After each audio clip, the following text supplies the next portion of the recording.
നടൻ ശ്രീ സന്തോഷ് കീഴാറ്റൂരാണ് നമുക്കിപ്പം ടാഗോർ തിയേറ്ററിലാണ് നാടകം നടക്കുന്ന വേദിയിൽ. ചേട്ടാ നമസ്കാരം. നമസ്കാരം. നമസ്കാരം. 2019 കാസർഗോഡ് കലോത്സവം നടക്കുമ്പോൾ നാടകത്തിന്റെ സ്റ്റേജിൽ ഇങ്ങനെ കറങ്ങി നടക്കുന്നത് ഞാൻ കണ്ടിരുന്നു. അതിനുശേഷം പിന്നീട് എപ്പോഴും നാടകമുള്ള വേദികളിലെല്ലാം താങ്കൾ ഉണ്ടാകുന്ന ഒരു ഉറപ്പുണ്ട് എന്നുള്ളത് കൊണ്ട് തന്നെയാണ് ഇങ്ങോട്ട് വന്നതും.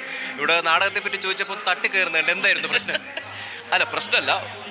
കാരണം ഞാൻ ഒരു പുതിയ കാലത്തെ കുട്ടിയാണ്. ഞാൻ ആ കുട്ടിയോട് ഒരു ചോദിച്ചു. കുട്ടി എന്നോട് നാടകത്തെക്കുറിച്ച് അഭിപ്രായം പറഞ്ഞു. അപ്പോൾ ഞാൻ പറഞ്ഞു, നിങ്ങൾ എത്ര നാടകം കണ്ടിട്ടുണ്ട്? അവൾ പറഞ്ഞു, ആ കുട്ടി പറഞ്ഞു 3 നാടകം കണ്ടു. ഏത്? കലോത്സവ വേദി. സിനിമ എത്ര കണ്ടു? സിനിമ ഒരുപാട് കണ്ടു. എന്തുകൊണ്ട് നാടകം കാണുന്നില്ല? നാടകത്തോട് താല്പര്യമില്ല. ഞാൻ പറഞ്ഞു, നാടകത്തോട് താല്പര്യമില്ലാത്ത ഒരാൾ എന്തിനാണ് എന്നോട് നാടകത്തെക്കുറിച്ച് ചോദ്യം ചോദിക്കുന്നത്?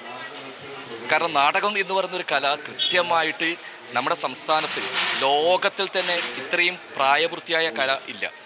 പ്രത്യേകിച്ച് നമ്മുടെ കേരളം പോലത്തെ സംസ്ഥാനത്തെക്കുറിച്ചൊരു നാടകത്തെക്കുറിച്ച് പറയുമ്പം കേരള സംസ്ഥാനത്തിൻ്റെ ഇന്നത്തെ പുരോഗതിക്ക് നമ്മുടെ നവോത്ഥാന കാലഘട്ടമായാലും സാമൂഹിക പരിഷ്കരണങ്ങളിൽ നാടകം വഹിച്ച പങ്ക് ചരിത്രത്തിലുണ്ട്.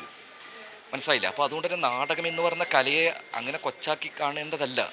തീർച്ചയായിട്ടും നാടകത്തോടുള്ള താല്പര്യം കൊണ്ട്, അടുത്തിടെ വായിച്ചു ഓച്ചിറ വേൽക്കുട്ടിയോടുള്ള താല്പര്യം കൊണ്ട് പെൺവേഷം കിട്ടി എന്നൊക്കെ. നാടകത്തെ അത്ര പ്രാധാന്യത്തോടെ കാണുന്ന, ഒരുപക്ഷെ സിനിമയേക്കാൾ മനസ്സിൽ നാടകത്തെ കൊണ്ടു നടക്കുന്ന ഒരാളാണ് താങ്കൾ.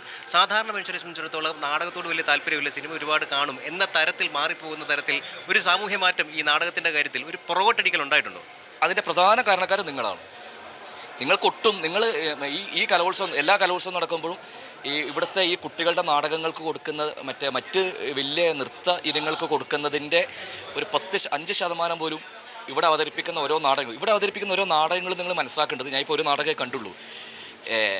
ഓരോ വിഷയങ്ങളാണ് കുട്ടികൾ അവതരിപ്പിക്കുന്നത്. അതിൻ്റെ ഒരു പെർഫെക്ഷനോ അതൊക്കെ വിട്, അതൊക്കെ പല സ്കൂളുകളും അതിൻ്റെ സാമ്പത്തിക പരാധീനതയൊക്കെ വരും. പക്ഷേ ഇവിടെ അവതരിപ്പിക്കുന്ന നാടകങ്ങളെല്ലാം കേവലം കെട്ടുകാഴ്ചകളല്ല, നമ്മുടെ പുതിയ കാലം അഡ്രസ്സ് ചെയ്യുന്ന ഓരോ വിഷയങ്ങളുണ്ട്. അതിശക്തമായിട്ടുള്ള മുദ്രാവാക്യങ്ങളാണ്. 1000 പ്രസംഗത്തിന് തുല്യമാണ് ഒരു നാടകം എന്ന് പറയാറുണ്ട്. കാരണം പക്ഷെ അത് ഉൾക്കൊള്ളാനുള്ള മനസ്സ് നിങ്ങൾ മീഡിയക്കും വേണം, പൊതുസമൂഹത്തിനും വേണം.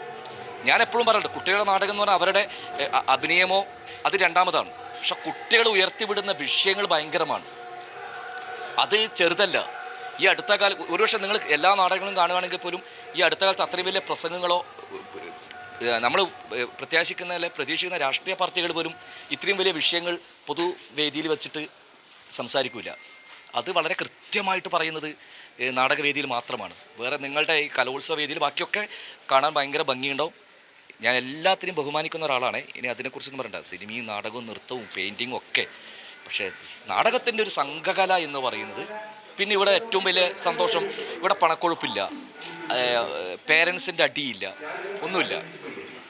വളരെ ഒരുപക്ഷെ അതൊന്നുമില്ലെങ്കിലും താങ്കളെ പോലെ നാടകത്തെയും അഭിനയത്തെയും ഒക്കെ വളരെ ഗൗരവത്തോടെ കാണുന്ന ചില മനുഷ്യർ ഇതിന്റെ പിന്നാലെ നടക്കുന്നുണ്ടെന്നുള്ളൊരു കാര്യമുണ്ട്. അതുണ്ട്. അത് ഞാൻ മാത്രമൊന്നല്ല. അയ്യോ, ഞാൻ പിന്നെയും അതിലും വലിയ കാസർഗോഡ് മുതൽ ഇപ്പം തിരുവനന്തപുരം ഇവിടെ എത്തിയേ എത്രയോ സാധാരണക്കാർ ഇന്നലെ ഇവിടെ വന്ന് ചെറിയ റൂമോ കൂട്ടുകാരുടെ കൂടെയൊക്കെ താമസിച്ച് നാടകം കാണാൻ വന്നവരുണ്ട്.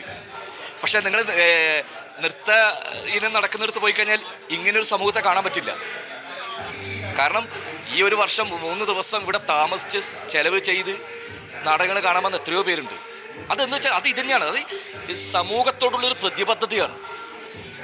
ഇതൊരു സംഘകലയാണ്. നാടകം എന്ന് പറയുമ്പോൾ ഒരു കൂട്ടായ്മയുടെ ഒരു കലയാണ്. അപ്പോൾ അതുകൊണ്ട് തന്നെയാണ് ഇപ്പം ഞാൻ പോലും ഇന്നലെ ഷൂട്ട് കഴിഞ്ഞ് ഈ വർഷം ഇവിടെ ആദ്യം ഓടിയെത്തിയത് ഇതിൻ്റെ ഒരു ഭാഗമാവുക, പാർട്ടിസിപ്പേറ്റ് ചെയ്യുക, കുറേ പേരെ കാണുക, കുറേ കുട്ടികളെ കാണുക, കുറച്ച് നാടകങ്ങൾ കാണുക. അതിനപ്പുറം ഈ പുതിയ നാടകങ്ങളിലെ കഴിവുള്ള ആൾക്കാരെ കണ്ടുപിടിക്കാൻ ലക്ഷ്യം കൂടെ ഉണ്ടോ? തീർച്ചയായിട്ടും ഉണ്ട്. നമ്മൾ പലപ്പോഴും അത് ശ്രമിക്കാറുണ്ട്. പല ആൾക്കാരോട് നമ്മൾ പരിചയപ്പെടുത്തി കൊടുക്കാറുണ്ട്. ഓക്കെ, ഒരു നാടകമേ കണ്ടുള്ളൂ പറഞ്ഞു, അതെ കണ്ടുള്ളൂ. പക്ഷേ ഇന്ന് എനിക്ക് കാണാനിരിക്കുകയാണ്, സീറ്റ് കിട്ടിയിട്ടില്ല. ഈ കഴിഞ്ഞ വർഷങ്ങളിലൊക്കെ കണ്ടത് പരീക്ഷണ നാടകങ്ങളൊക്കെ ഉണ്ടായിരുന്നോ? കഴിഞ്ഞ വർഷം എനിക്ക് കാണാൻ പറ്റിയിട്ടില്ല. ഇല്ല, കഴിഞ്ഞ വർഷം എനിക്ക് വരാൻ പറ്റാത്തതുകൊണ്ടാണ് ഈ വർഷം. പക്ഷേ മുൻവർഷങ്ങളിലും ഒക്കെ ഉണ്ട്. ഒരു വലിയ മാറ്റം സംഭവിച്ചുകൊണ്ടിരിക്കുന്നുണ്ട്. പക്ഷെ അതന്നെ, അതിൻ്റെ ഒരു കണ്ടിന്യൂറ്റി ഉണ്ടാവുന്നില്ല എന്നുള്ളതാണ് എൻ്റെ സങ്കടം. കാരണം ഇവിടെ അവതരിപ്പിച്ച് കഴിഞ്ഞാൽ ഇവിടെ തീർന്നു. പിന്നീട് ഈ നാടകം മറ്റൊരു സ്ഥലത്ത് അവതരിപ്പിക്കാൻ കുട്ടികൾക്ക് അവസരം കിട്ടുന്നില്ല. അത് മാറണം.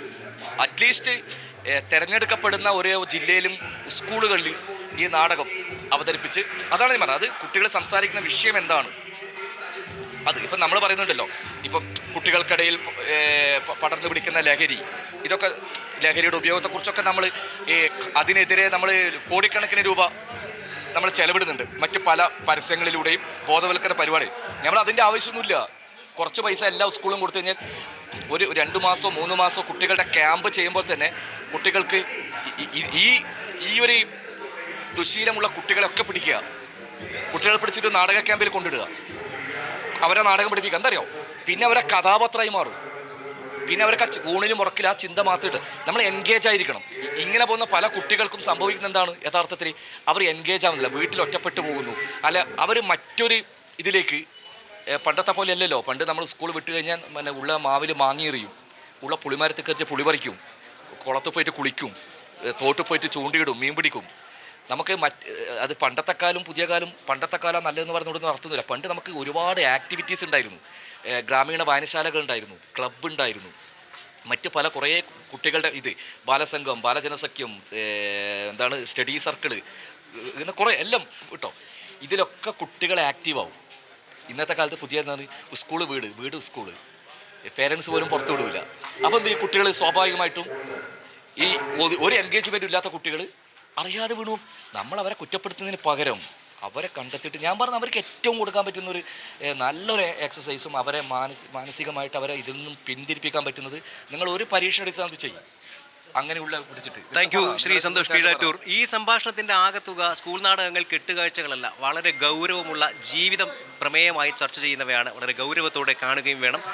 വി പത്മകുമാറിനൊപ്പം ആർ ബിനോയ് കൃഷ്ണൻ, സി മലയാളം ന്യൂസ്. പുതിയ വാർത്തകളും വിശേഷങ്ങളും ഇനി വിരൽ തുമ്പിൽ. എല്ലാ ഡിജിറ്റൽ പ്ലാറ്റ്ഫോമുകളിലും ഇപ്പോൾ സി മലയാളം ന്യൂസ് ലഭ്യം.